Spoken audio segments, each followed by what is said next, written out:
times create weak people. Weak people create bad times. Bad times create strong people. Strong people create good times. My whole thing is leaders anticipate, losers react. If you can anticipate what's coming, you can really take advantage. If you wait till it hits you, you're in trouble. The biggest problem people have is they think they're not supposed to have any. Problems are the fuel for growth. It's like if you don't have any problems, you're either a liar or you might call them challenges. It feels better. I understand that. Anybody who doesn't have problems is either totally asleep at the wheel or they don't have much of any kind of a life. But then there's fulfillment. And fulfillment is living what you're made for. Is it a lack of confidence? No, it's a lack of mission. I like winning. I like being the best at what I do, so I'm not going to settle for less than that. Why would I? Michael Jordan making 1,000 shots before you take a break. So you look at Jordan, or you look at, LeBron, or you look at anybody who's the best in the world at what they do, and you go, aren't they lucky? But if you actually study them, you'll see they're doing things, they're practicing in private thing, and they get rewarded for what they do. Every single day, 6 days a week. What matters? A few subjects, your body, because your energy matters. That energy is low, everything I just said is worthless to you. Because when you're low energy, you don't use your full intelligence or ability. You need emotion. If you don't know how to master your emotion start wars. Emotion creates peace. Emotion gets you children. Emotion is what can make that business work or fail. And most people don't know how to direct their own emotions. Let me be conscious about feeding my brain things that are going to give me not only inspiration, but insight and skill and tools. 68% of the Fortune 1000 were started in either a recession or a depression. Well, the first skill you got to master to be great is the ability to recognize patterns. When humanity recognized the pattern of the seasons, the whole world changed. Because we went from hunter-gatherers trying to survive from place to place where we're exposed to everything, to wait a second, if we plant in the springtime, we protect in the summer, we reap in the fall, and then we hang on to some of that so we can live through the winter. That created communities for the first time, and then eventually cities and states and countries. So that changed the world. What will change a person's life is when you realize there's also a set of seasons in your own life.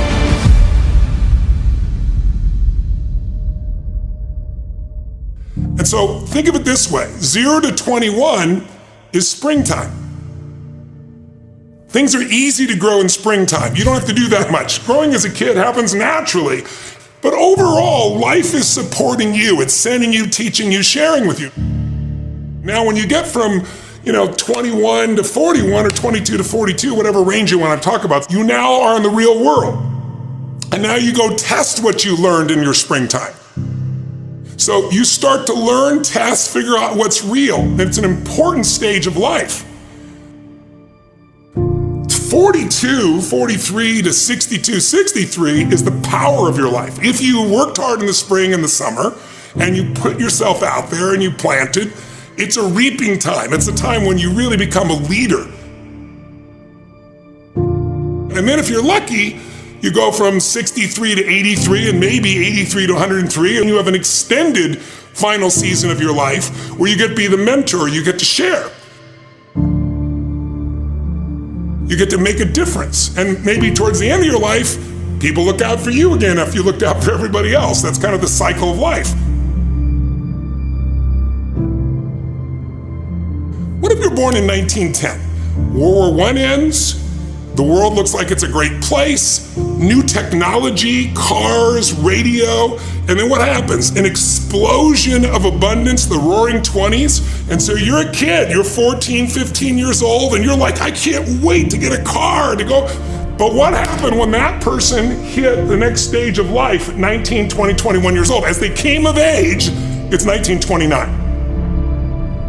And suddenly, people are jumping out of buildings, total depression, dust bowl, nobody's got jobs. It looks horrific, and it was horrific.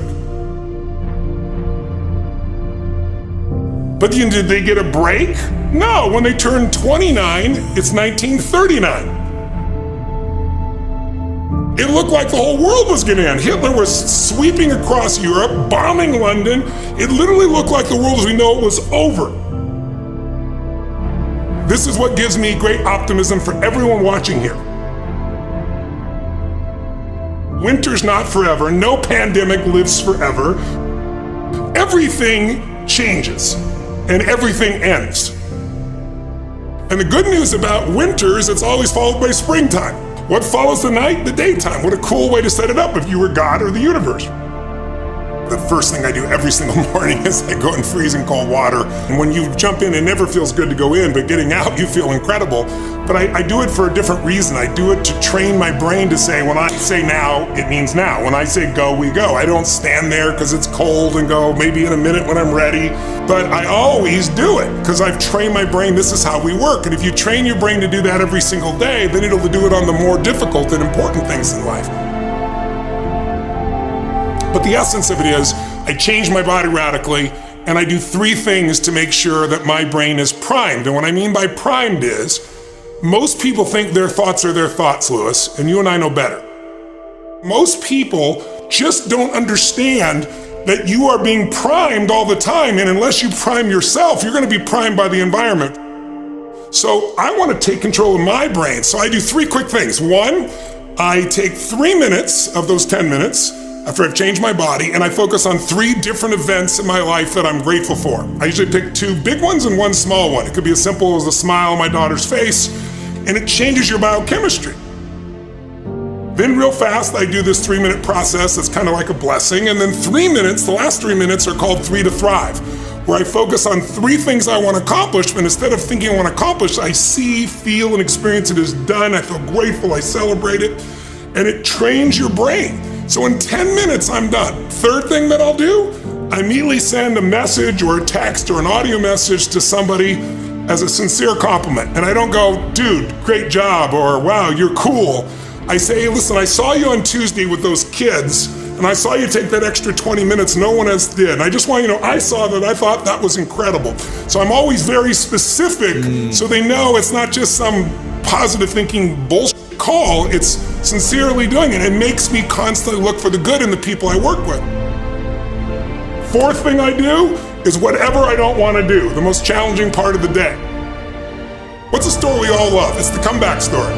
It's the comeback, it's the Rocky, it's that music where all of a sudden you step back up and you take control and rock.